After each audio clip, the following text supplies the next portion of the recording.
che l'uomo potrà imparare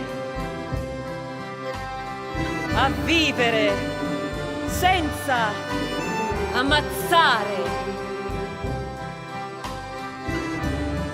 e che il vento mai, mai si poserà. Ancora suona il cannone, ancora non è contenta di sangue la belva umana,